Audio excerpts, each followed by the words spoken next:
Guys, welcome back to the channel. Now, when you decide that you want to change your life and go down a different path, go into real estate, start a business, this is great and you should, and I urge you to do this and change your life, but it can be intimidating and you can come into some hurdles. So when you decide to start a business or go into real estate or join a new club or join a new set of friends, that social environment existed prior to you being there. So they're gonna run by a certain set of codes, they're gonna have certain routines, certain sayings, inside jokes, phrases, abbreviations, certain terminology that you may not understand.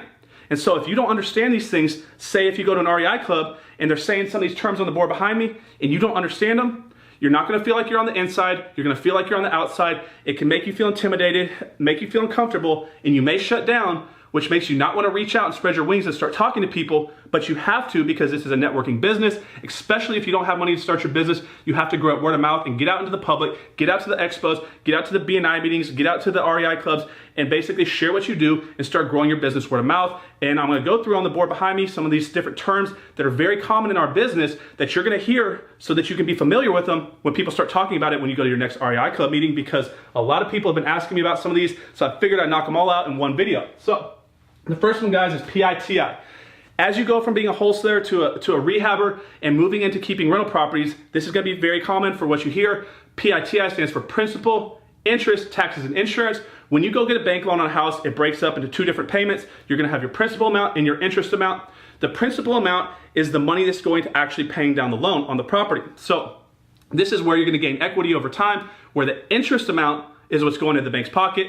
And as you see, when you start a new loan, the interest amount's like here, and the principal amount's here, but as the loan goes, it switches positions. So guys, the longer you pay on the loan, the more beneficial it is to you, but the banks are pretty top heavy on the front side of these loans, guys. So just so you know that, you're not gonna pay down a lot of principal on your property if you've never got a house and you've never put a loan on a property and you've never bought a property before. Then you got your taxes, that's pretty self-explanatory. You can go into your county appraisal district, find out what your taxes are, what your tax assessed value is, and basically this is a big cost because you wanna basically take the yearly amount divided by 12, and that's what you're gonna pay a month. Lastly, guys, interest or insurance. You have to have insurance on your properties. You have to have insurance. Everybody understands that. So that's what it stands for. Principal, interest, taxes, insurance. That is your total payment on the property. You add that up, whatever your rent is, say it's $1,000 for all this, your rent is $1,500, you have a $500 cash flow. We're not leveraging in some of the other things like repair and vacancy loss, guys. We're just talking about on the front side, but that's basically how it works when you basically run preliminary cash flow numbers. Now, number two, guys, ROI, return on investment. That's what it stands for, return on investment. So let's look at it like this. Say you borrowed $100,000 to flip a house. You bought that house for 80, you put 20 in it and you sold it and you made $10,000, right? So you made $10,000 on a $100,000 investment, that's 10%. Your ROI or your return on investment is 10%. And so that's kind of how that works. So you need to understand what type of return on investment your cash buyers want, or what type of return on investment is good for you in your personal life and your business before you get into a deal. So it's a very important number, but that's what ROI stands for. Now, number three, this is very important. This is OPM. This stands for other people's money. And if you're gonna become a real estate investor, most people start this business and they do not have any of their own money. They're not bank financeable, and you have to get good at raising other people's money. So if you're gonna buy a house that you wanna fix up, finance back out later, or if you wanna buy a house like the previous example, borrow the money, fix it up and sell it to make a profit doing a traditional rehab, or if you wanna even do a wholesale deal. Most people don't look at it like this, but every person on your buyers list that's gonna fund one of your wholesale deals, one of your wholesale buyers, is essentially you are using other people's money to close those deals and you're taking a fee for doing so. So that's what that stands for. Number four, OPT, similar to OPM, OPT, other people's time. This can be done by paying people with post-sale commissions, affiliate marketing, having house hunters where you're leveraging their time. You have, say, 50 house hunters going around your town, bird dogs, looking for houses. They close a deal, you pay them a commission, but you're leveraging their time because you're not paying them unless they perform, because this is not the job world. This is not like it is in the 9-to-5 world where you get paid for time. You get paid to win as a business owner, you get paid for value, and if they bring value and bring a deal you can make money on, then they get paid, but you're leveraging their time. Affiliate marketing is the same way. That's how Amazon and some of these internet companies built their businesses, by paying people post-sale, right?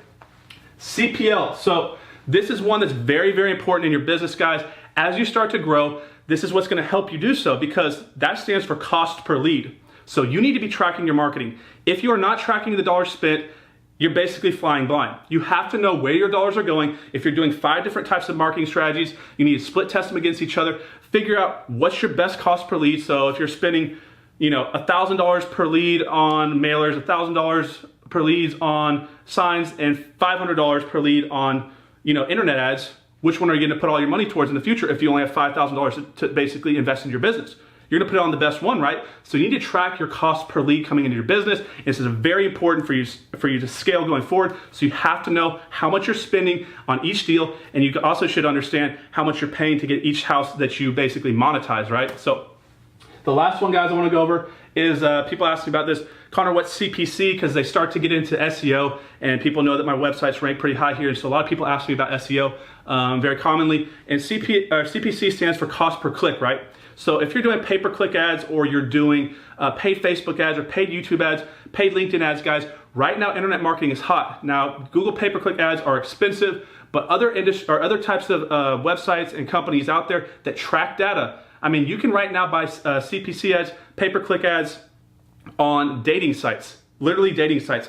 Any different website that tracks data, age, race, income, they're tracking all this data so that they can sell that to you later so that you can market on their website. So right now, some of these websites you can get ads really cheaply on. Facebook, YouTube, you can pay for ads really cheap, but you need to understand how much you're paying per click, which means every time someone clicks on one of your ads, you're paying that amount. So you want to be kind of working the best you can to get those numbers down. And the way it works for most of these sites, guys, is this. It's some type of auction system is kind of the best way to explain it. So if you're willing to pay $10 an ad, someone else is willing to pay $10 an ad, another person is willing to pay $10 an ad, but I'm willing to pay $12 an ad, and I start paying $12 an ad, and they say, I don't like that, I'm willing to pay $13 an ad. Whoever's paying the most gets ranked the highest. At least that's how Google works. And so, guys, you need to understand these terms. Let's go through them again. PITI, ROI, OPM, OPT, CPL, and CPC. I hope I explained these terms for you. If there's any more that I missed or some that you have a question about, please basically submit it to investorarmy.com. Guys, if you like today's video, go ahead and share it around. Hit the like button, subscribe to the channel. I'll see you on the next video. Have a good day.